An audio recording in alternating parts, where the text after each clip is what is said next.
Hello friends, नमस्ते। Sumita kitchen corner में तमाરું स्वागत है। आज આપણે બનાવીશું આખી ડુંગળીનું શાક। તો આજે આપણે કાઠિયાવાડી સ્ટાઇલ આખી ડુંગળીનું શાક બનાવશું, જે પંજાબી શાકને પણ ટક્કર મારે તેવું ખૂબ જ ટેસ્ટી બને છે। તો ચાલો બનાવીએ। રોટલી કે બાજરીના રોટલા સાથે એન્જોય કરી શકાય તેવું ધાબા સ્ટાઇલ આખી ડુંગળીનું શાક। જો રેસીપી સારી લાગે તો વિડીયોને લાઇક કરજો, શેર કરજો અને ચેનલને સબસ્ક્રાઇબ કરજો। तो डूंगळीનું શાક બનાવવા માટે આપણે આ રીતે નાની સાઈઝની ડુંગળી લીધી છે। ડુંગળીને આપણે બંને સાઈડથી કટ કરીને તેના ફોતરા કાઢી લેશું। તો આ રીતે આપણે ઉપરના ભાગથી અને નીચેના ભાગથી કટ કરીને તેના ફોતરા કાઢવાના છે। તો ડુંગળીનું જે પહેલું પડ હોય ઉપરનું તે આપણે કાઢી લેશું અને જે ઉપર ગાંઠનો ભાગ હોય તેને આપણે થોડો ઓછો જ કટ કરવાનો છે। જો વધારે કટ થઈ જાય તો ડુંગળીનું શાક બનાવતી વખતે તેના પર છૂટા પડી જાય છે। તો ડુંગળીના ફોતરા કાઢતી વખતે આ વાતનું ખાસ ધ્યાન રાખવાનું છે અને આપણે ઉપર આ રીતે ક્રોસ કટ લગાવી દઈશું, જેને કારણે આપણી ડુંગળી અંદર સુધી એકદમ સરસ ચડી જાય। તો આ રીતે આપણે બધી ડુંગળીના ફોતરા કાઢી લીધા છે અને આ રીતે ઉપર ક્રોસ કટ લગાવી દીધું છે। તો આપણે શાકની ગ્રેવી માટે 2 ટીસ્પૂન ગાંઠિયા લીધા છે, 2 ટીસ્પૂન સિંગદાણા લીધા છે, 1/2 ટીસ્પૂન તલ લીધા છે, આદુ મરચાં અને લસણ લીધા છે અને આ રીતે ચોપ કરેલા 2 મીડિયમ સાઇઝના ટમેટા લીધા છે। હવે આ બધી સામગ્રીને આપણે દરદરી પીસવાની છે અને ટમેટાની પ્યુરી બનાવવાની છે। તો આપણે આ રીતે ગાંઠિયાનો, સિંગદાણાનો, તલનો અને આદુ મરચાં અને લસણની પેસ્ટ તૈયાર છે અને ટમેટાની પ્યુરી પણ તૈયાર છે। તો આપણે કઢાઈમાં તેલ ગરમ થઈ ગયું છે, તેમાં આપણે ડુંગળીને તળી લેશું। તો આપણે શાકમાં ડુંગળીને તળીને જ ઉપયોગમાં લેવાની છે। તો આપણે ગેસની ફ્લેમ મીડિયમ ટુ સ્લો રાખીને તેને તળી લેવાની છે। તો તમે અહીંયા ડુંગળીને સ્ટીમ કરીને પણ શાકમાં યુઝ કરી શકો છો। તો ડુંગળીનો હલકો બ્રાઉન કલર થાય ત્યાં સુધી તેને આપણે તળી લેશું। ગેસની ફ્લેમ મીડિયમ રાખવાથી ડુંગળી 2 થી 3 મિનિટમાં અંદર સુધી એકદમ સરસ કૂક થઈ જાય છે। તો આપણે ડુંગળી તળાઈ ગઈ છે, તેને આપણે પ્લેટમાં કાઢી લેશું। તો આપણે આ રીતે ડુંગળીને તળવાની છે। હવે આપણે ડુંગળીને સાઈડમાં રાખીને શાક માટેની ગ્રેવી તૈયાર કરી લેશું। હવે આપણે પેનમાં 2 ટેબલસ્પૂન તેલ એડ કરશું। આપણે જે ડુંગળી તળી હતી તે જ તેલનો ઉપયોગ કરવાનો છે। તેલ થોડું ગરમ થાય ત્યારબાદ તેમાં આપણે આદુ મરચાં અને લસણની પેસ્ટ એડ કરી દઈશું અને એકદમ સારી રીતે સાતળી લેશું।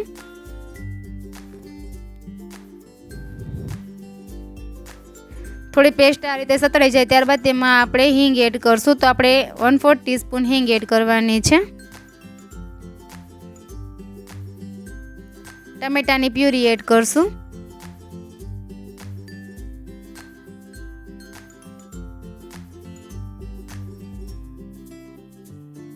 તો આપણે ટમેટાની પ્યુરી થોડી સતળાઈ જાય ત્યારબાદ તેમાં મસાલા એડ કરવાના છે। તો 1 ચમચી ધાણા જીરું એડ કરશું, 1/2 ચમચી લાલ મરચાંનો પાવડર એડ કરશું,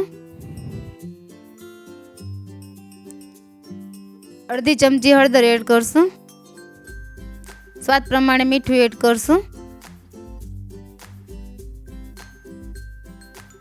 હવે બધા મસાલાને આપણે ટમેટાની પ્યુરી સાથે એકદમ સારી રીતે મિક્સ કરી લેશું। હવે આ ગ્રેવીમાં તેલ ઉપર દેખાય ત્યાં સુધી તેને આપણે સાતળવાની છે। તો આ રીતે તેલ ઉપર દેખાય ત્યારબાદ તેમાં આપણે અડધો ગ્લાસ પાણી એડ કરશું।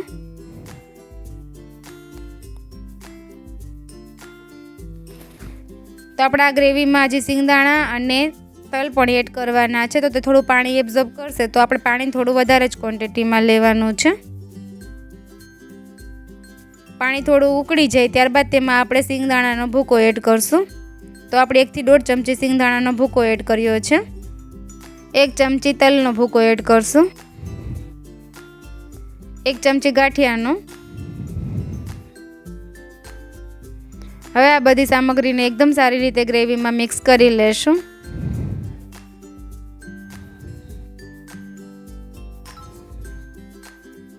આ રીતે એક બોઇલ આવી જાય ત્યારબાદ તેમાં આપણે તળેલી ડુંગળી એડ કરી દઈશું।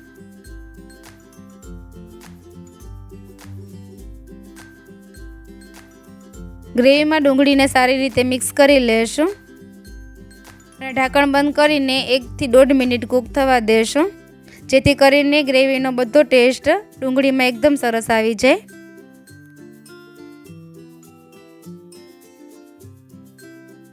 તો આપણે 1 થી 2 મિનિટ પછી એકદમ સરસ ડુંગળીનું શાક તૈયાર છે। તેમાં આપણે છેલ્લે ગરમ મસાલો એડ કરશું। તો આપણે અડધી ચમચી ગરમ મસાલો એડ કરશું।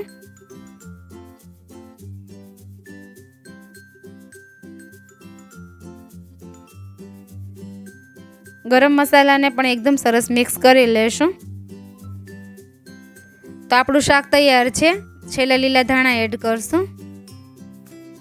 તો વરસાદમાં ખાવાની મજા પડે તેવું એકદમ ધાબા સ્ટાઇલ આખી ડુંગળીનું શાક તૈયાર છે. તો તમે આ ડુંગળીનું શાક એકવાર જરૂરથી ટ્રાય કરજો અને તમે કઈ રીતે આ ડુંગળીનું શાક બનાવો છો તે પણ મને કોમેન્ટ બોક્સમાં જરૂરથી જણાવજો. તો ફ્રેન્ડ્સ, તમને આ ડુંગળીના શાકની રેસીપી પસંદ આવી હોય તો તમે પણ જરૂરથી ટ્રાય કરજો અને તમારા અનુભવ મને કોમેન્ટ બોક્સમાં જરૂરથી શેર કરજો.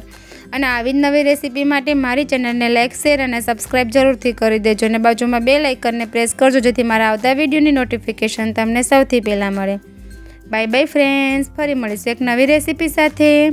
Thank you for watching. તો ફ્રેન્ડ્સ, તમને મારી રેસીપીઓ પસંદ આવતી હોય તો મારી ચેનલને લાઇક, શેર અને સબસ્ક્રાઇબ જરૂરથી કરી દેજો અને બાજુમાં બેલ આઇકનને પ્રેસ કરજો જેથી મારા આવતા વિડીયોની નોટિફિકેશન તમને મળતી રહે. Bye bye friends.